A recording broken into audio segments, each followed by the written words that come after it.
Evo nas u još jednoj epizodi Croopsa.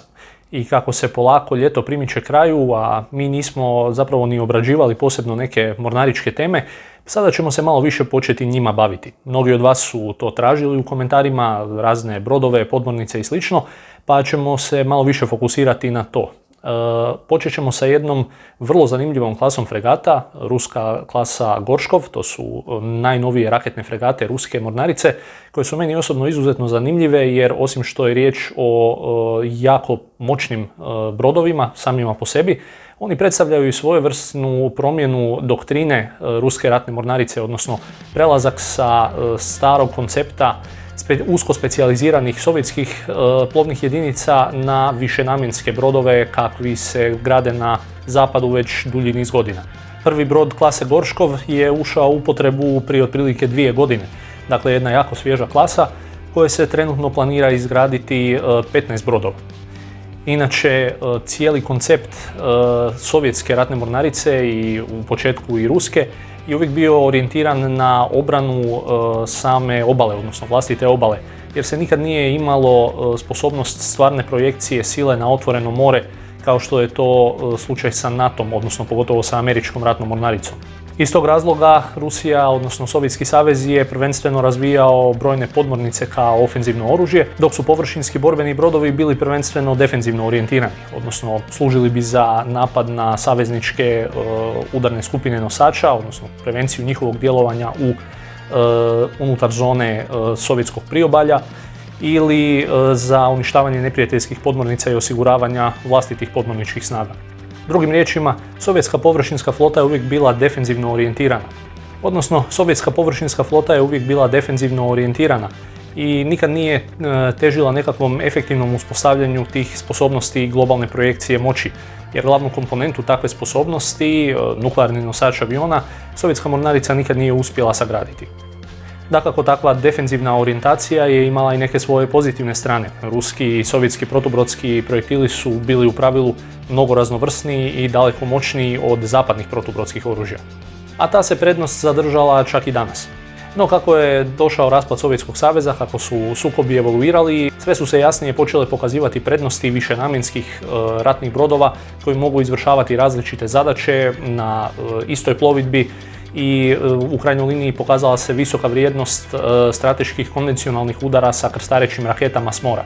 U skladu s tim i Rusija je počela razvijati nove klase ratnih brodova koji će moći izvršavati takve zadaće za potrebe ruske ratne mornarice. Najznačajnija među njima svakako je klasa Gorškov, no tu su i manji brodovi kao što su primjerice korvete klase Bujan M, koje su već u Siriji djelovale sa krstarećim raketama velikog dometa. Odnosno, zbog raznovrsnosti svog raketnog arsenala, ruska mornarica je mogla takve višenamjenske strateške sposobnosti pozicionirati i na manje plovne jedinice kao što su korvete, što nije slučaj primjerice sa zapadnim državama. A sad, prije nego se pozabavimo tematikom same klase Gorškov, pozvat ću vas kratko da se pretplatite na kanal ako još niste, dijelite i lajkajte video te naravno komentirajte. Ako ste u mogućnosti i imate za to volje, možete me i izravno poduprijeti putem Patreona i Paypala, za što sam linkove stavio u opis videa. Što se tiče samih Gorškova, riječ je dakle o zaista višenamjenskom brodu koji može izvršavati cijeli niz zadaća od protupovršinske do protupodmorničke borbe, a ima i prostora i hangar za ukrcaj jednog helikoptera K-27. Vatrena moć koncentrirana mu je u vertikalnim lancirnim silosima, jednako kao što je slučaj sa zapadnim brodovima, koji mogu biti opremljeni protubrodskim raketama P-800 Onyx, krstarećim raketama Kalibar, ali i hipersoničnim krstarećim raketama Cirkon. Prva 4 Gorškova imaju 16 silosa za ove rakete, no ostale jedinice u klasi će imati po 24. To Gorškovima daje značajnu vatrenu moć, a s obzirom na to da su ruske rakete, a posebno Cirkoni, daleko ubojitije od zapadnih raketa, budući da imaju dosta veću bojnu glavu, višestruko veći domet i koji iznosi dakle preko 1000 km, mogu djelovati po kopnenim i po pomorskim ciljevima, a brzina je neusporedivo veća, čak 9 maha.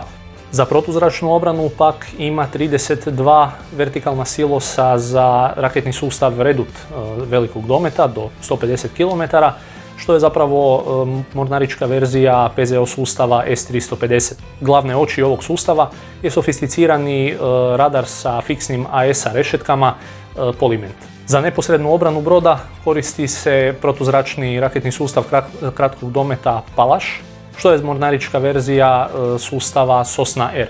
Protupodmorničke i protutorpedne sposobnosti daje 8 torpednih cijevi od 330 mm za protupodmornička i protutorpedna torpeda, a osnovno oružje je dakako top od 130 mm. S obzirom na naoružanje i opremljenost, čak i Gorškovi koji su trenutno u upotrebi, odnosno ulaze u upotrebu i grade se, imaju značajno veću vatrenu moć od većine zapadnih brodova, zapadnih fregata, pogotovo onih koje su česte i učestale u Europi. Prvenstveno upravo zbog daleko veće ubojitosti hipersoničnih raketa Cirkon u odnosu na zapadne protubrodske rakete.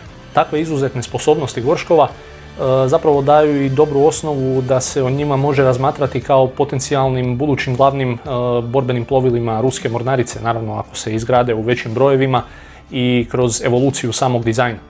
Da se o tome razmišlja već sada poznato je po takozvanoj klasi Super Gorškov, koja se doduše razvija i njezin razvoj je zaustavljen prije par mjeseci, odnosno stavljen na čekanje kao i sa daleko ambicioznijim i većim raketnim krstaricama klase Lider. No, budući da je zapravo u pitanju samo povećanje i svojevrstan evolucijski iskorak u odnosu na postojeće Gorškove, svakako je riječ o dizajnu koji ima puno veći potencijal da zapravo dođe do gradnje nego daleko ambiciozniji Lideri. Da ne idemo sad previše u detalje o toj podvarijanti, samo ću spomenuti da bi Super Gorškov trebao imati kombiniranih 120 vertikalnih lancirnih silosa, što je čak 30-ak više od američkih razarača klase Arleigh Burke i otprilike usporedivo s raketnim krstaricama klase Ticonderoga. Uz te krstarice, Super Gorškovi bi zapravo bili treći najnaoružaniji površinski borbeni brodovi na svijetu, iza južnokorejske klase razarača Sejong Veliki i naravno teških krstarica klase Kirov. Ipak, zbog specifičnih potreba ruske ratne mornarice, raketne fregate klase Gorškov nemaju toliku izdržljivost na otvorenom moru kao što je slučaj sa zapadnim brodovima, odnosno ne mogu se koristiti za dugotrajne misije, projekcije pomorske moći daleko od prijateljskih baza i luka, kao što je slučaj sa zapadnim brodovima koji su u krajnjoj liniji i bolje prilagođeni djelovanju u udarnim skupinama nosača aviona. Gorškovi su daleko pogodniji da bi djelovali u kratkotrajnim zadaćama blizu vlastite obale, dakle obrana vlastitog priobalja, te kratkotrajni izlasci na otvorena mora i u zone od interesa za Rusiju, gdje onda mogu izvršavati strateške konvencionalne udare prije nego što se vraćaju natrag u bazu. No, riječ je svakako o brodovima koji će značajno poboljšati fleksibilnost i tehnološku razinu ruske mornarice i njihova kontinuirana izgradnja će joj u krajnjoj liniji dati sposobnosti kakve su prije bile razlomljene po različitim klasama većih i skupljih brodova koji datiraju još iz vremena Sovjetskog saveza. Dođe li do gradnje Super Gorškova, to će naravno biti još i višestruko povećano. Recite mi u komentarima što vi mislite o ovoj klasi fregata.